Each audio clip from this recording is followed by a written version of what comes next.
dari Universitas Negeri Medan. Pada kesempatan kali ini, saya akan menjelaskan materi terkait mata kuliah Pancasila pada bab 2, yaitu Pancasila dalam kajian sejarah bangsa Indonesia.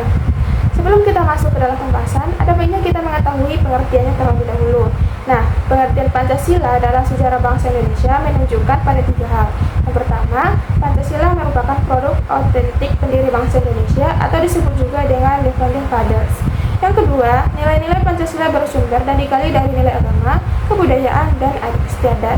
Dan yang ketiga, Pancasila merupakan pandangan hidup, bangsa, dan dasar filsafat kenegaraan. Nah, selanjutnya kita masuk ke dalam sejarah Pancasila. Sejarah Pancasila ini, agar lebih mudah memahaminya, terbagi menjadi beberapa subbab. Yang pertama, sejarah Pancasila pra-kemerdekaan. Nah, di sini sejarah Pancasila pra-kemerdekaan terbagi menjadi 3 periode, yaitu masa kerajaan Sriwijaya, masa kerajaan Majapahit, dan negara kebangsaan modern saat ini. Yang pertama, kita akan membahas tentang masa kerajaan Sriwijaya. Pada masa ini, unsur-unsur yang terdapat dalam Pancasila yaitu ketuhanan, kemanusiaan, persatuan, tata pemerintahan atas dasar musyawarah dan keadilan sosial telah terdapat sebagai asas-asas yang menjiwai bangsa Indonesia yang dihayati serta dilaksanakan waktu itu, hanya saja belum dirumuskan secara konkret. Pada hakikatnya, nilai-nilai budaya semasa kerajaan Sriwijaya telah menunjukkan nilai-nilai Pancasila, yaitu nilai sila pertama terwujud dengan adanya umat agama Buddha dan Hindu hidup berdampingan secara damai. Sila kedua, terjalinnya hubungan antara Sriwijaya dan India. Sila ketiga, sebagai negara maritim, Sriwijaya telah menerapkan konsep negara kepulauan sesuai dengan konsepsi wawasan Nusantara. Yang keempat, Sriwijaya telah memiliki kedaulatan yang sangat luas, meliputi Indonesia, Siam, dan Semenanjung Melayu. Dan yang kelima, Sriwijaya menjadi pusat pelayanan dan perdagangan sehingga kehidupan rakyat sangat makmur. Dokumen tertulis yang membuktikan terdapatnya unsur-unsur tersebut adalah prasasti-prasasti di Talang Batu, Kedukan Bukit, Karangberahi, Talang Tua, dan Kota Kapur. Selanjutnya kita masuk pada Kerajaan Majapahit, di mana pada masa Kerajaan Majapahit ini terdapat seseorang yang bernama MP Prapanca. Beliau merupakan penulis negara Kertagama pada tahun 1365 yang di dalamnya terdapat istilah Pancasila. Ada juga Empu Tentular, pengarang buku Sutasoma, di mana di dalam buku ini terdapat seloka Persatuan Nasional yang berbunyi Bhinneka Tunggal Ika Tanhana Dharma Mahadua. Artinya, walaupun berbeda-beda, namun satu jua dan tidak ada agama yang memiliki tujuan yang berbeda. Pada masa Kerajaan Majapahit ini, sudah terdapat pengamalan dari Pancasila, di mana pada pengamalan sila ketuhanan yang Maha Esa telah terbukti pada waktu Hindu dan Buddha hidup berdampingan secara damai. Yang kedua, sila kemanusiaan telah terwujud, yaitu hubungan Raja Hayam Wuruk dengan baik dengan kerajaan Tiongkok, Ayodhya, Champa, dan Kamboja. Di samping itu juga mengadakan persahabatan dengan negara-negara atas dasar Mitreka Statuta. Kemudian perwujudan nilai-nilai persatuan Indonesia telah terwujud dengan keutuhan kerajaan, khususnya Sumpah Palapa yang diucapkan Gajah Mada, yang diucapkannya pada Siding Ratu dan menteri-menteri pada tahun 1331. Sila kerakyatan atau sila keempat sebagai nilai-nilai musyawarah dan mufakat juga telah dilakukan oleh sistem pemerintahan Majapahit. Menurut Prasasti Bumbung pada tahun 1329, dalam tata pemerintahan Majapahit terdapat semacam penasehat kepada kerajaan seperti Rakyan, Ihino, Isirikan, dan Ihalu yang berarti memberi nasihat kepada raja. Sedangkan perwujudan sila keadilan sosial adalah sebagai wujud dan berdirinya kerajaan beberapa abad yang tentunya ditopang dengan kesejahteraan dan kemakmuran rakyatnya. Selanjutnya, kita akan membahas perjuangan bangsa Indonesia melawan penjajah. Nah, seperti yang kita ketahui, kekayaan alam Indonesia dibuktikan dengan hasil buminya yang melimpah, terutama rempah-rempah yang menyebabkan keinginan bangsa asing untuk masuk ke Indonesia. Bangsa-bangsa barat memperebutkan kemakmuran bumi Indonesia ini. Masa penjajahan Belanda itu dijadikan tonggak sejarah perjuangan bangsa Indonesia dalam mencapai cita-citanya. Penjajah Barat yang memusnahkan kemakmuran bangsa Indonesia itu tidak dibubarkan begitu saja oleh segenap bangsa Indonesia, melawan dengan segenap patriotik melalui perlawanan secara fisik.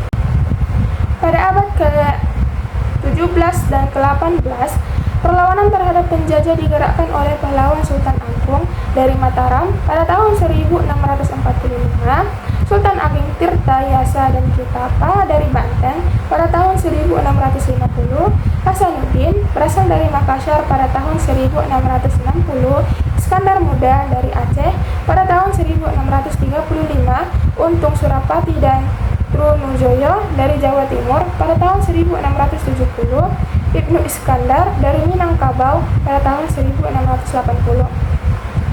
Belanda menghadapi perlawanan bangsa Indonesia dipimpin oleh Patimura pada tahun 1817, Imam Monjol di Minangkabau pada tahun 1822 sampai 1837, Diponegoro di Mataram pada tahun 1825 sampai 1830, Badaruddin di Palembang pada tahun 1817, Pangeran Antasari di Kalimantan pada tahun 1860, Jelantik di Bali pada tahun 1850, Anang Agung Made di Lombok pada tahun 1895, Teuku Umar, Teuku Cikdi Tiro, Cut Nyaddin di Aceh pada tahun 1873 sampai 1904, dan Sisingamangaraja di Batak pada tahun 1900. Pada hakikatnya, perlawanan terhadap Belanda itu terjadi hampir setiap daerah di Indonesia. Tetapi, perlawanan-perlawanan secara fisik terjadi secara sendiri-sendiri di setiap daerah. Tidak adanya persatuan serta koordinasi dalam melakukan perlawanan, sehingga tidak ada berhasilnya bangsa Indonesia mengusir penjajah, bahkan malah semakin memperkukuh kedudukan penjajah. Hal ini membuktikan pentingnya rasa persatuan atau nasionalisme dalam melawan penjajah. Selanjutnya, kita masuk pada materi kebangkitan nasional. Pada permulaan abad ke-20, bangsa Indonesia mengubah cara-cara dalam melakukan perlawanan terhadap penjajahan Belanda. Usaha-usaha yang dilakukan adalah mendirikan berbagai macam organisasi politik, di samping organisasi yang bergerak dalam bidang pendidikan dan sosial. Organisasi pelopor utama adalah Budi Utomo pada tanggal 20 Mei 1904. Tokoh yang terkenal adalah Dr. Wahidin Sudirohusodo. Kemudian bermunculanlah organisasi pergerakan lain seperti Serikat Dagang Islam pada tahun 1909, kemudian berubah menjadi Sarekat Islam pada tahun 1911 dipimpin oleh Haji O.S. Djokroaminoto. Kemudian ada lagi Indische Partis pada tahun 1913 dipimpin oleh Dewes Dekker, Cipto Mangunkusumo dan Ki Hajar Dewantara. Kemudian berdiri Partai Nasional Indonesia pada tahun 1927 dipelopori oleh Soekarno dan kawan-kawan. Selanjutnya kita masuk pada Sumpah Pemuda. Pada tanggal 28 Oktober 1928, pemuda-pemudi Indonesia yang dipelopori oleh Maman Yamin, Kuncoro dan lain-lain mengumandangkan Sumpah Pemuda yang berisi pengakuan akan adanya bangsa, tanah air, dan bahasa, yaitu Indonesia. Melalui Sumpah Pemuda ini, makin tegaslah apa yang diinginkan bangsa Indonesia, yaitu kemerdekaan tanah air dan bangsa itu. Diperlukan adanya persatuan sebagai suatu bangsa yang merupakan syarat mutlak. Sebagai tali pengikat persatuan itu adalah bahasa Indonesia. Realisasi perjuangan bangsa pada tahun 1930, yakni dengan berdirinya Partai Indonesia atau Partindo pada tahun 1931 sebagai pengganti PNI yang dibubarkan. Golongan Demokrat yang terdiri dari Muhammad Hatta dan Sultan Syahrir mendirikan PNI baru dengan semboyan kemerdekaan Indonesia harus dicapai dengan kekuatan sendiri. Selanjutnya kita masuk pada materi perjuangan Indonesia zaman penjajahan Jepang. Pada tanggal 7 Desember 1941, meletuslah Perang Pasifik dengan dibomnya Pearl Harbor oleh Jepang. Dalam waktu yang singkat, Jepang dapat menduduki daerah-daerah sekutu di daerah Pasifik. Kemudian, pada tanggal 8 Maret 1942, Jepang masuk ke Indonesia menghalau penjajah Belanda. Pada saat itu, Jepang mengetahui keinginan bangsa Indonesia, yaitu kemerdekaan bangsa dan tanah air Indonesia. Penyerahan Indonesia dari Belanda kepada Jepang terjadi di Kalijati, Jawa Tengah pada tanggal 8 Maret 1942. Jepang mempropagandakan kehadirannya di Indonesia untuk membebaskan Indonesia dari cengkraman Belanda. Oleh sebab itu, Jepang membolehkan Indonesia mengibarkan bendera merah putih serta menyanyikan lagu Indonesia Raya. Hal itu hanya siasat Jepang untuk membantu menghancurkan Belanda. Kenyataan yang dihadapi bangsa Indonesia bahwa Jepang tidak kalah kejam dengan penjajahan Belanda. Dengan semakin mengganasnya bala tentara Jepang, kekecewaan bangsa Indonesia akibat perlakuan Jepang itu menimbulkan perlawanan terhadap Jepang baik secara ilegal maupun legal, seperti pemberontakan PETA di Blitar. Jepang berjanji untuk memberikan Indonesia untuk merdeka setelah perang selesai. Jepang bahkan menganjurkan bangsa Indonesia agar berani untuk berdiri suatu negara merdeka di hadapan musuh-musuh Jepang. Selanjutnya kita masuk pada materi Pancasila Prakemerdekaan. Dr. Rajiman Widyodiningrat selaku Ketua Badan dan Penyelidik Usaha Persiapan Kemerdekaan Indonesia atau disingkat dengan BPUPKI meminta kepada sidang untuk mengemukakan dasar negara Indonesia merdeka pada tanggal 29 Mei 1945. Pada sidang pertama BPUPKI yang dilaksanakan pada tanggal 29 Mei sampai 1 Juni 1945 ditampilkan pidato-pidato yang menyampaikan berbagai usulan tentang dasar negara. Rumusan dasar negara oleh Muhammad Yamin ada dua pernyataan, yaitu lisan dan tertulis. Rumusan dasar negara yang diajukan oleh Muhammad Yamin diajukan secara lisan pada tanggal 29 Mei tahun 1945, yaitu pri kebangsaan, pri kemanusiaan, pri ketuhanan, pri kerakyatan, dan kesejahteraan rakyat. Selain itu, ada juga teori negara dari Mr. Supomo pada tanggal 30 Mei 1945, yaitu teori perseorangan atau individualistik, yang kedua teori golongan atau kelas, dan yang ketiga teori integralistik atau persatuan negara. Selanjutnya ada juga Insinyur Soekarno pada tanggal 1 Juni 1945 mengusulkan 5 dasar negara yang terdiri dari nasionalisme atau kebangsaan Indonesia, internasionalisme yaitu pri kemanusiaan, mufakat yaitu demokrasi, kesejahteraan sosial, dan ketuhanan yang berkebudayaan. Selanjutnya kita masuk pada materi sejarah Pancasila pasca kemerdekaan. Dinamika Pancasila di awal kemerdekaan tidak banyak lagi yang membicarakan mengenai Pancasila. Pancasila mulai dikenal kembali ketika diterbitkannya buku yang bertajuk Lahirnya Pancasila Bung Karno Menggembleng Dasar Negara tahun 1947.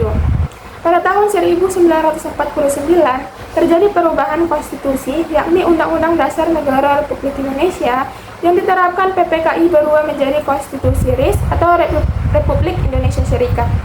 Terjadinya perubahan Undang-Undang Dasar mengakibatkan terjadinya perubahan rumusan dasar negara meskipun tidak mengubah isinya secara mendasar. Selanjutnya kita masuk pada Pancasila era Orde Lama. Dinamika Pancasila pada era Orde Lama yaitu periode Orde Lama berlangsung antara tahun 1959 sampai 1966. Pada masa ini, Insinyur Soekarno berhasil membawa Pancasila dikenal oleh dunia melalui pidatonya di hadapan sidang umum PBB pada tahun 1960 yang berjudul Membangun Dunia Kembali atau To Build the World Anew. Pancasila ditampilkan sebagai dasar piagam yang universal untuk kesejahteraan umat manusia. Selanjutnya kita masuk pada Pancasila pada Orde Baru, di mana dinamika Pancasila pada Orde Baru adalah masa pemerintahan Presiden Soeharto antara tahun 1966 sampai 1998. Orde Baru lahir dari konteks penyimpangan yang dilakukan oleh pemerintahan sebelumnya. Pemerintahan sebelumnya dianggap telah mempraktikkan kehidupan bernegara yang tidak berdasar pada Pancasila dan Undang-Undang Dasar 1945. Seruan Presiden Soeharto yang secara terus-menerus untuk memahami tentang pentingnya Pancasila sebagai dasar negara dan pandangan hidup bangsa Indonesia. Pada tahun 1998, pemerintahan Orde Baru mengalami krisis legitimasi. Krisis ini bermula dari krisis moneter dan ekonomi pada tahun 1997. Orde Baru dianggap gagal dalam mengelola pemerintahan yang semakin sentralistis dan dihinggapi penyakit kolusi, korupsi, dan nepotisme. Selanjutnya kita masuk pada asas tunggal Pancasila. Dalam pidato kenegaraan di depan DPR RI tanggal 16 Agustus 1982, Presiden Soeharto mengemukakan gagasannya mengenai penerapan asas tunggal Pancasila atas partai-partai politik. Sesungguhnya gagasan ini bukan gagasan baru karena pada tahun 1666 sampai 1967 sudah terdengar gagasan untuk mengasas tunggalkan partai-partai politik. Namun, tampaknya keadaan belum memungkinkan. Tujuan menyeragamkan asas partai-partai politik adalah untuk mengurangi seminimal mungkin potensi konflik ideologis yang terkandung dalam partai-partai politik. Perbedaan partai hanya dalam bentuk program saja. Asas tunggal Pancasila menurut Delier Nur berarti mengingkari kebinekaan masyarakat yang memang berkembang menurut keyakinan masing-masing. Keyakinan ini biasanya bersumber dari agama atau dari paham yang lainnya. Dengan adanya pidato Presiden Soeharto, ada dorongan dengan menjadikannya Pancasila sebagai asas satu-satunya. Hal ini berarti mencantumkan asas lain yang sesuai dengan aspirasi, ciri khas, dan karakteristik partai politik tidak diperkenankan lagi. Akhirnya, keinginan Presiden Soeharto terpenuhi dengan berubahnya Undang-Undang Nomor 3 Tahun 1975 dengan Undang-Undang Nomor 3 Tahun 1985. Dalam penjelasan undang-undang itu, disebutkan bahwa pengertian asas meliputi juga pengertian dasar, landasan, pedoman pokok yang harus dicantumkan dalam anggaran dasar partai politik. Selanjutnya kita masuk pada Pancasila di era reformasi. Pokok-pokok reformasi ialah menjaga serta memelihara segala sesuatu yang memang tidak baik dari cara kerja bangsa dan negara di masa lalu, dan memperbaiki segala sesuatu yang masih kurang, di samping terus berusaha melakukan pembaruan guna menjawab tantangan era globalisasi. Dalam pelaksanaannya, kehidupan berbangsa dan bernegara di masa pemerintahan yang lalu memerlukan adanya proses identifikasi yang mana masih perlu dipertahankan dan harus diperbaiki demi mengurangi dampak ketimpangan sosial di masyarakat.